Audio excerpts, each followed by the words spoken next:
Sekali anak kecil yang bermain di tempat ini dan ini dimanfaatkan meskipun memang padahal air di sini cukup berbahaya juga bagi kesehatan anak-anak kecil di sini. Dari Jakarta, Nabil Abiasa, Rianto Eko, Metro TV. Bagaimana kondisi terkini dari banjir di kawasan Grogol, Jakarta Barat dan juga Pluit, Jakarta Utara? Kita akan bergabung dengan Nabil Abiasa yang masih berada di Grogol dan juga ada Dwininta Widyastuti di Pluit yang akan melaporkan kondisi terkini di sana. Kita ke Nabil. Nabil, bagaimana kondisi terkini di banjir di kawasan Grogol? Ya, Andini, hingga sore hari dan ketinggian air di sini mungkin hanya sekitar 20 hingga 30 cm sehingga kendaraan baik itu roda 4 ataupun roda 2 sudah bisa melintasi di kawasan Jalan Es Parman ini. Dan itu kendaraan-kendaraan ini juga bisa melintas untuk ke arah jalan ke kota ataupun menuju ke jalan layang yaitu menuju ke arah Pluit. Dan kedua jalur ini sudah bisa dilintasi oleh semua kendaraan. Dan sementara itu bagi para pejalan kaki memang hingga saat ini belum bisa melintasi badan jalan ataupun trotoar di kawasan Jalan Es Parman ini, sehingga para pejalan kaki biasanya menggunakan trotoar di sini. Dari Jakarta, Nabil Abiasa, Rianto Eko, Metro TV. Di kawasan Grogol. Air. Dan sementara itu, selain dari para pejalan kaki, kami juga melihat banyaknya kendaraan bermotor yang tidak berani melintasi kawasan. Dan rata-rata memang para pejalan kaki ini bertujuan untuk ke daerah Danmogot untuk mencari kendaraan umum dan juga memasuki kawasan pembelanjaan yaitu di Mall Citraland. Dan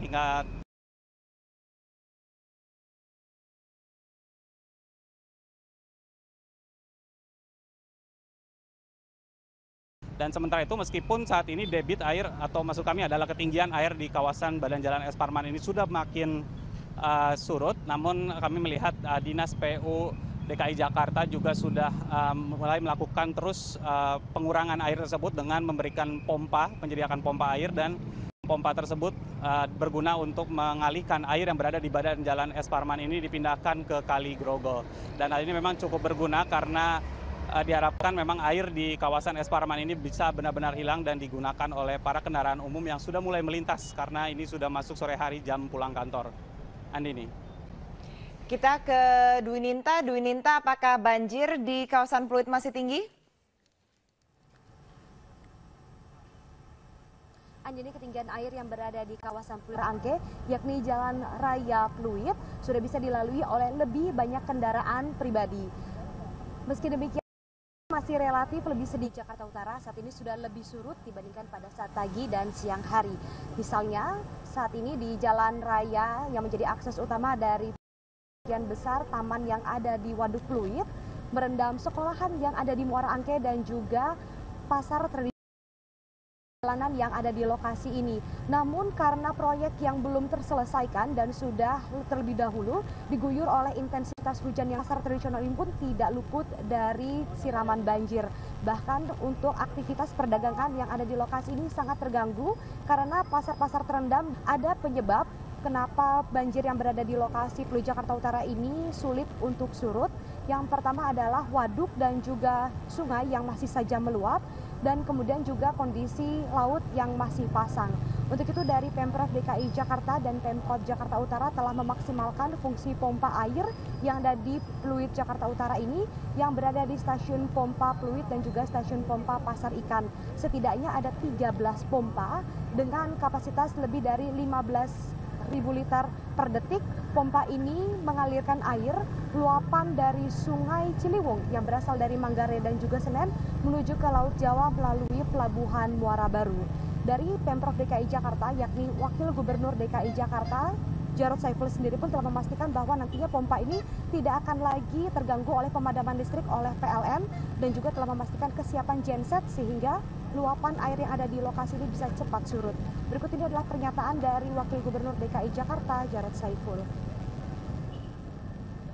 Nah, jadi bagaimana kita sekarang antisipasi yang dibuang ke laut ini harus cepat begitu ya. Dengan cara seperti itu maka sungai-sungai kita akan bisa lebih cepat surutnya sehingga banjir bisa segera Bogor ke Jakarta hari ini menurun drastis. Sementara beberapa ruas tol diantaranya tol Kebonjeruk hari ini tampak lengang. Ribuan penumpang kereta KRL dari Bogor, Jakarta tak nampak sejak tadi pagi. Stasiun Cilebut dan Bojonggede Bogor tidak dipenuhi calon penumpang. Bahkan jadwal kereta tidak sepadat kemarin. Padahal biasanya stasiun Bojonggede setiap harinya dipenuhi ribuan penumpang untuk tujuan Jakarta. Akibat banjir, jadwal kereta untuk hari ini terganggu karena tidak semua kereta bisa menuntaskan jalur tujuan. Meskipun masih terlihat motor yang memasuki jalan tol, namun hal ini tidak mengganggu lalu lintas kendaraan roda 4 ataupun lebih yang berada di jalur bebas hambatan ini.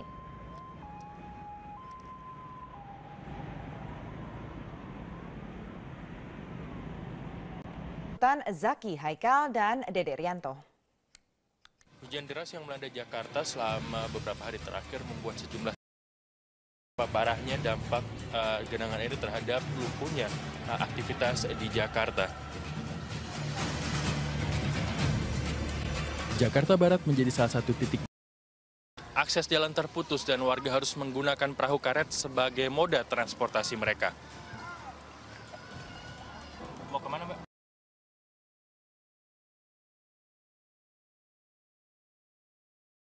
Yang hendak melalui jalan ini namun terhalang oleh banjir akhirnya terpaksa menggunakan atau memenuhi bahu jalan sebagai tempat parkir mereka.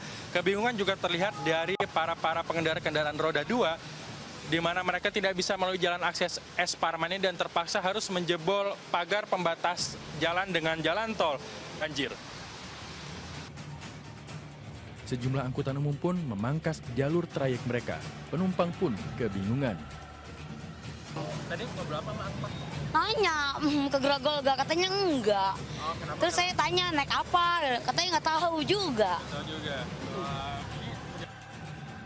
Bahkan transportasi andalan Pemprov DKI Jakarta, Transjakarta pun berhenti beroperasi. Lanjut sepanjang rute untuk Cepu Lombok. Pemilik kendaraan pribadi pun kebingungan karena harus berputar-putar mencari rute menuju tujuan masing-masing. Saya Memasuki jalan tol karena jalan tol merupakan satu-satunya jalan atau akses yang bisa dilalui oleh kendaraan bermotor dan tidak terendam oleh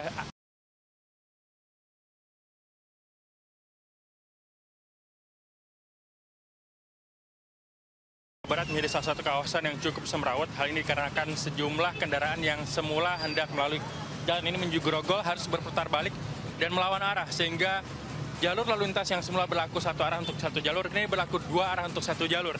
Hal ini diperparah juga dengan kendaraan umum yang tetap beroperasi meski mereka. Dari Sentiong, sudah berapa kali putar balik?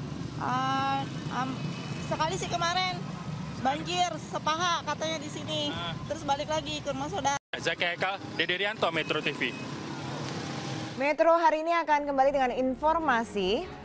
Pelaksana tugas Sekjen PDIP Hasto Kristianto hari ini menjadi salah satu saksi dalam sidang pra-peradilan Budi Gunawan.